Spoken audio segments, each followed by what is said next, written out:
Shalom saudara, selamat datang kembali di Sela. Saya menghargai setiap saudara yang meluangkan waktu, saudara mungkin berhenti sebentar dari aktivitas saudara untuk mencari Tuhan dan kebenarannya. Alkitab berkata, barang siapa mencari kerajaan Allah dan segala kebenarannya, maka segala sesuatu akan ditambahkan dalam kehidupannya.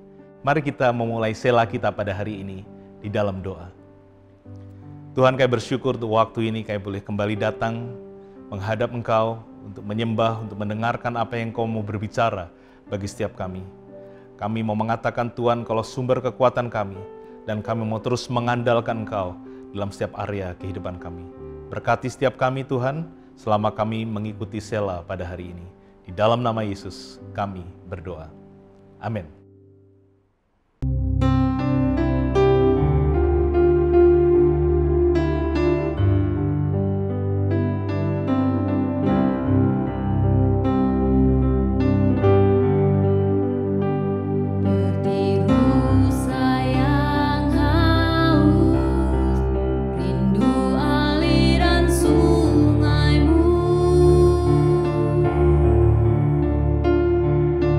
Begitu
Hari ini kita akan belajar tentang karya atau pekerjaan Roh Kudus dalam hidup kita yang akan kita bahas dari kitab Roma pasal yang ke-8.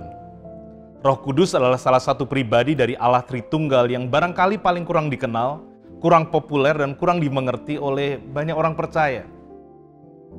Kita pastilah banyak mendengar tentang Allah Bapa, Sang Pencipta, yang kasih-Nya tidak bersyarat bagi kita.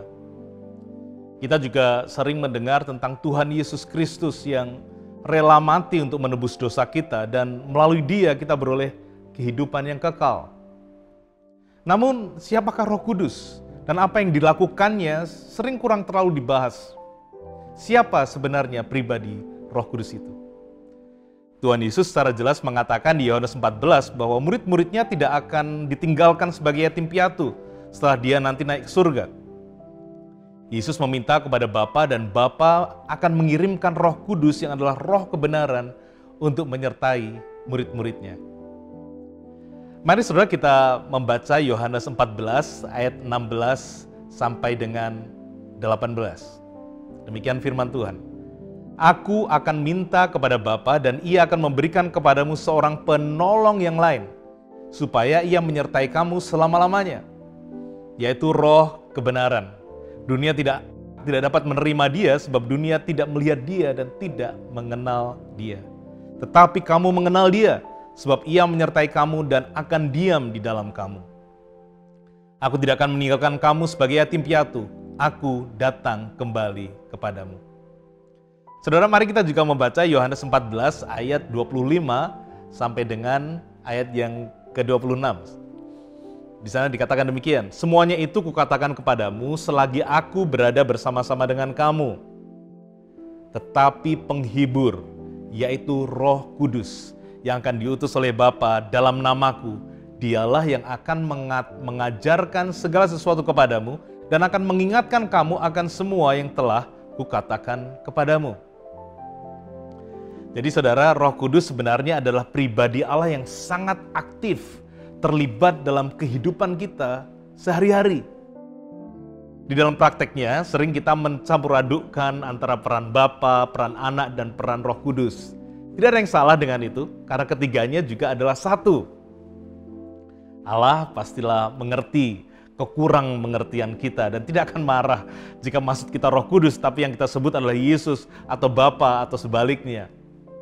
Allah di dalam kedaulatannya juga bisa menyatakan pribadinya sebagai Allah Bapa, sebagai Yesus Kristus, dan juga sebagai Roh Kudus. Namun, pada hari ini kita akan secara khusus memfokuskan perhatian kita kepada pribadi dan terutama karya Roh Kudus. Seperti tadi sudah saya katakan di awal, kita akan belajar dari kitab Roma pasal yang ke-8 tentang karya Roh Kudus. Roma pasal 8 sering disebut sebagai bagian terpenting dari Alkitab, saudara. Pasal ini dimulai dengan tidak ada penghukuman dan diakhiri dengan tidak ada pemisahan. Selain membahas tentang jaminan akan keselamatan, pasal ini adalah pasal yang paling banyak berbicara tentang bagaimana kita hidup di dalam roh. Sebagai gambaran dan perbandingan pasal sebelumnya, yaitu pasal 7. Pasal 7 penuh dengan kata-kata aku. Contohnya di Roma 7 ayat 15. Di sana Paulus mengatakan, sebab apa yang aku perbuat aku tidak tahu, karena bukan apa yang aku kehendaki yang aku perbuat, tetapi apa yang aku benci, itulah yang aku perbuat. Di konkordansi bahasa Indonesia, di pasal 7 saya menemukan kata aku itu muncul 17 ayat. Sedangkan kata roh hanya ada 1 ayat, saudara. Sebaliknya di pasal 8, kata aku itu muncul hanya di 2 ayat, sedangkan kata roh muncul di 14 ayat.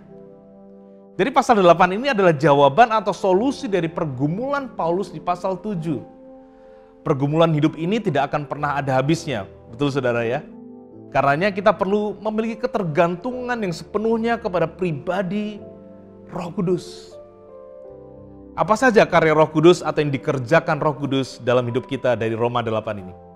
Yang pertama, Roh Kudus memberi hidup dan memerdekakan kita. Di ayat yang kedua dari Roma 8 dikatakan, Roh yang memberi hidup telah memerdekakan kamu dalam Kristus dari hukum dosa dan hukum maut. Artinya di dalam Kristus Roh Kudus membuat kita tidak lagi terikat oleh hukum dosa dan hukum maut. Karena Yesus telah menanggung dosa bagi kita dengan kematiannya di atas kayu salib, maka bagi kita yang percaya kepada Yesus, kita beroleh jaminan akan kehidupan yang kekal bersama dengan Dia. Tentu saja konsekuensi dosa tetap ada, namun hukuman atas dosa telah ditanggung oleh Kristus. Contohnya pemakai narkoba yang bertobat bisa jadi tubuhnya sudah rusak karena akibat dari perbuatannya. Tetapi dosanya telah diampuni dan dia beroleh jaminan akan kehidupan kekal. Sebagai gambaran, di dalam usaha pembebasan tawanan yang disandera misalnya, maka pribadi Yesuslah yang menyediakan tebusan, yaitu dengan hidupnya, dengan nyawanya. Sedangkan yang melakukan pembebasan adalah pribadi Roh Kudus. Saudara, karya kedua dari Roh Kudus adalah Dia memampukan kita untuk bisa memikirkan yang benar. Roma pasal 8 ayat yang kelima berkata, sebab mereka yang hidup menurut daging, memikirkan hal-hal yang dari daging. Mereka hidup menurut roh, memikirkan hal-hal yang dari roh. Kehidupan yang dipimpin oleh roh itu bukan berarti hidupnya ngeroh dan tidak pakai pikiran lagi, bukan saudara.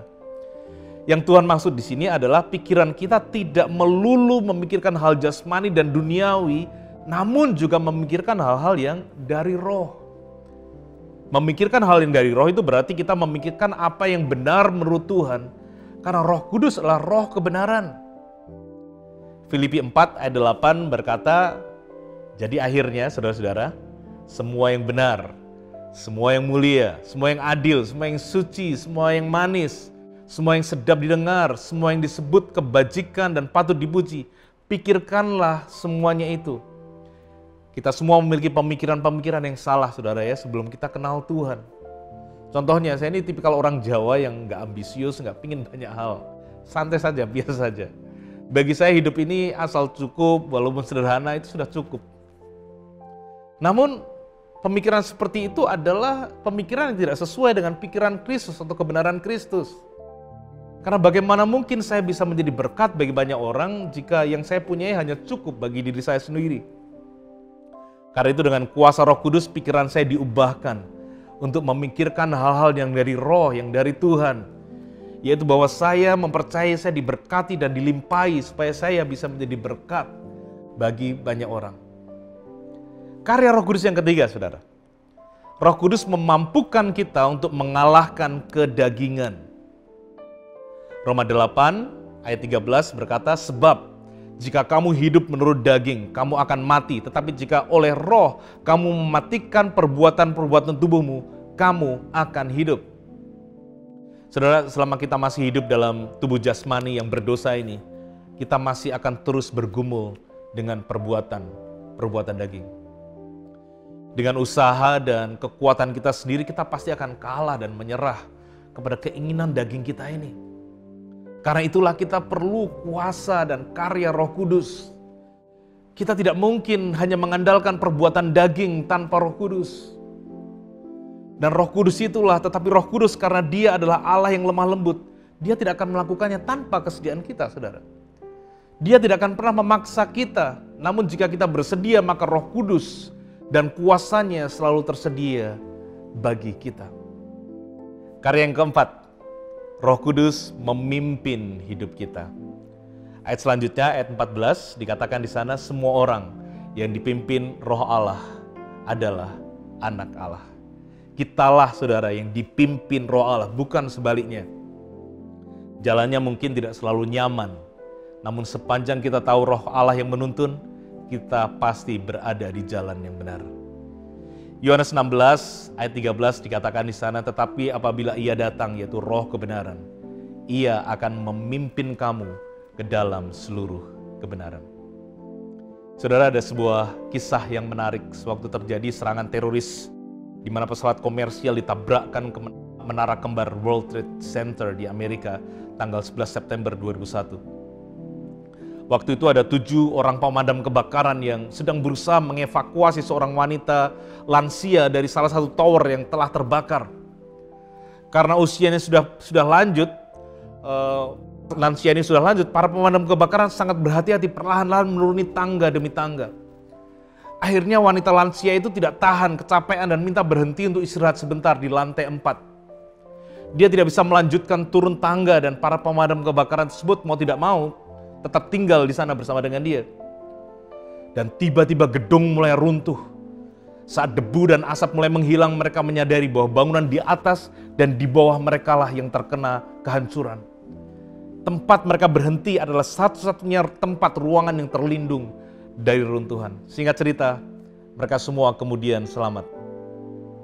7 orang pemadam kebakaran tersebut sempat berpikir bahwa merekalah yang menyelamatkan ibu yang sudah lanjut usia tersebut. Tapi mereka kemudian sadar bahwa ibu itulah yang sebenarnya membuat mereka selamat. Kadang-kadang pimpinan Roh Kudus dalam hidup kita tidak selalu kita mengerti. Kadang kita harus berhenti pada saat rasanya kita lagi ingin lari. Tapi ada satu hal yang pasti bahwa itu semua untuk kebaikan kita. Untuk menjadi berkat bagi sesama, serta bagi kemuliaan namanya.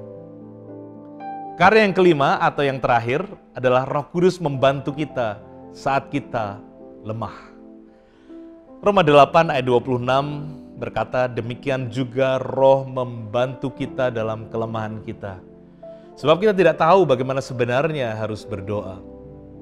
Tapi Roh sendiri berdoa untuk kita kepada Allah dengan keluhan-keluhan yang tidak terucapkan. Dalam perjalanan hidup kita pasti pernah mengalami kelelahan dan rasanya ingin menyerah, betul ya? Tapi ingatlah, Dia selalu beserta dengan kita. Di saat kita tidak berdaya, Dia selalu ada untuk menolong kita. Sebelum saya akhiri Sela pada hari ini, saya akan mengulang kembali 5 karya Roh Kudus dalam diri kita. Roh Kudus memberi hidup dan memerdekakan kita. Roh Kudus memampukan kita untuk memikirkan yang benar.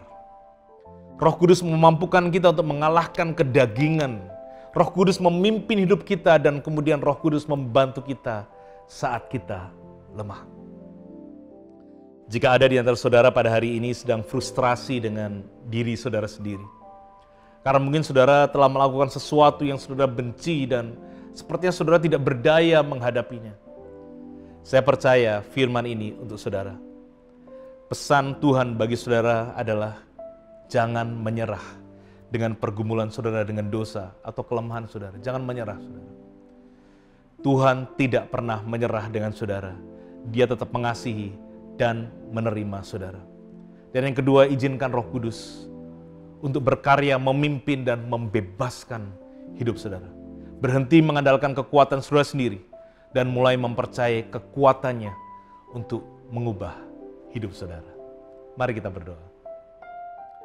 Allah Roh Kudus, kami bersyukur bahwa Engkau adalah penolong kami, bahwa Engkau adalah penghibur kami, Engkau adalah Roh kebenaran. Dan terima kasih Kau memimpin kami, Kau menuntun langkah-langkah kami. Kami bersyukur kami tidak sendiri. Ampuni kami Tuhan kalau kadang kami berpikir kami tidak memiliki Tuhan yang siap menolong kami. Tuhan ampuni kami kalau kami tidak menyadari bahwa ada Allah Roh Kudus yang siap sedia menolong kami. Oleh anugerah-Mu tolong kami untuk peka dengan pimpinan-Mu. Oleh anugerah-Mu tolong kami untuk berhenti mengandalkan kekuatan kami sendiri dan mempercayai kuasa Roh Kudus yang sanggup menang atas setiap kelemahan kami. Kami bersyukur untuk firman-Mu. Biar firman-Mu berbicara lebih daripada apa yang hamba-Mu sanggup berbicara pada saat ini. Terima kasih Tuhan, terima kasih Allah Roh Kudus. Segala kemuliaan bagi Engkau. Di dalam nama Tuhan Yesus kami berdoa. Amin. Tuhan Yesus memberkati saudara.